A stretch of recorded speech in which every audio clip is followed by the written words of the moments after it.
I rise to claim the balance of my time. I rise because now I must say it was most difficult to sit in this House and hear some of the comments made by my colleagues tonight. They seem to value statues above human life.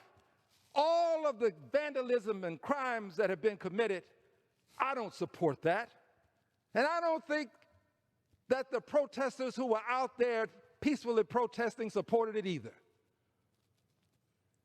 I don't think you ought to paint all protesters with one brush. Just as I don't paint all peace officers with one brush. I never conclude that all officers are bad. But those that are bad ought to be punished. And I find it quite fascinating that my colleagues who came here and spoke so eloquently tonight, haven't heard them on the floor in prior times talking about all of the atrocities being committed against people of color at the hands of the constabulary. I just question, why is it that they don't come to the floor and stand up for people of color? I stand up for all people. Doesn't matter your color, your sex, your sexual orientation.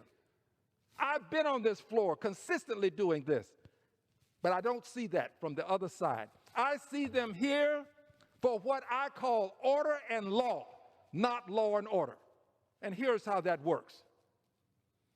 You have a president who goes before members of the police community, and he says to them, when you arrest a person,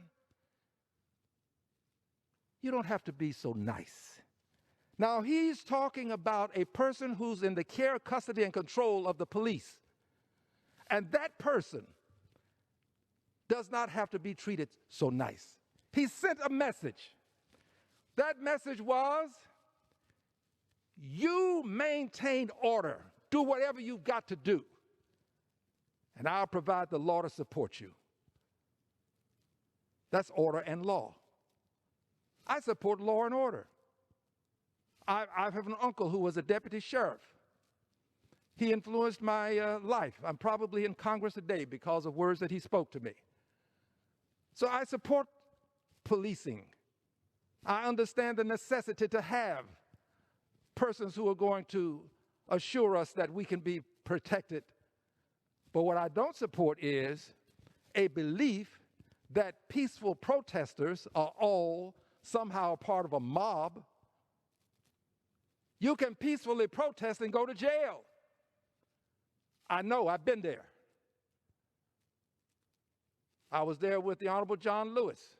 We were peacefully protesting, but we went to jail.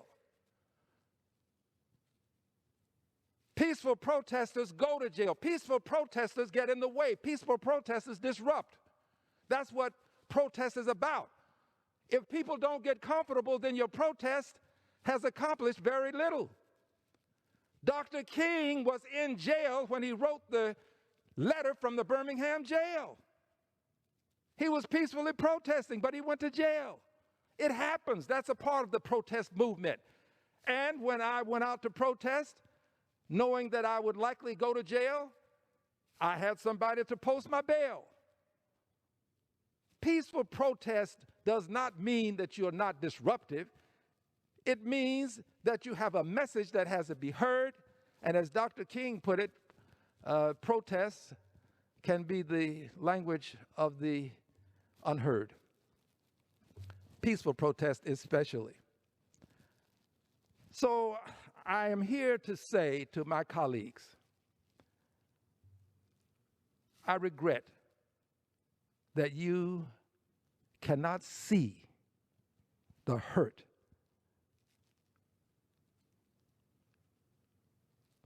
that is being felt by people of color.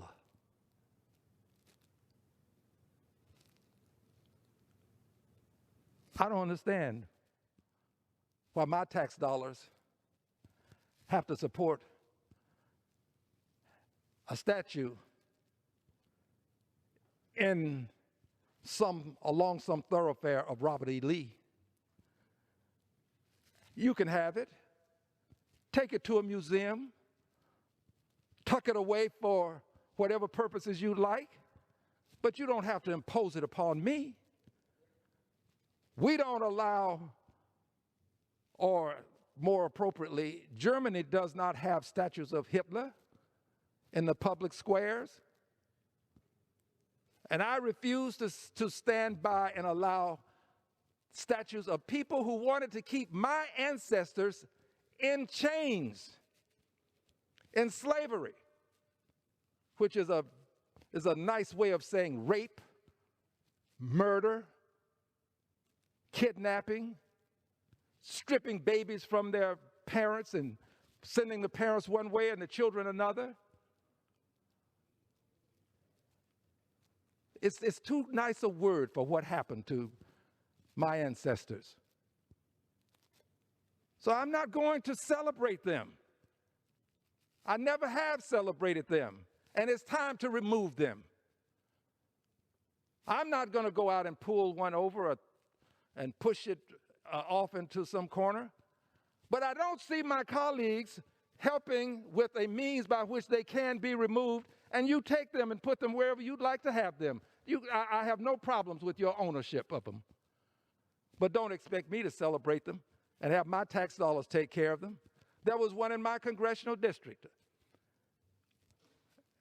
Confederate soldier named Dowling. It has been removed, and I'm proud to know that it was removed. So I rise now, as I close, to say just simply this. I love my country. I love my country. I love it because of many of the good things that have happened to me, but I also love it in spite of many of the things that were not appropriate that have occurred. And I will continue to love my country, but I refuse to accept symbols of racism and hate, and I will never honor them. And I would gladly have my colleagues take them to some other place out of the public square. With this, I yield back the balance of my time.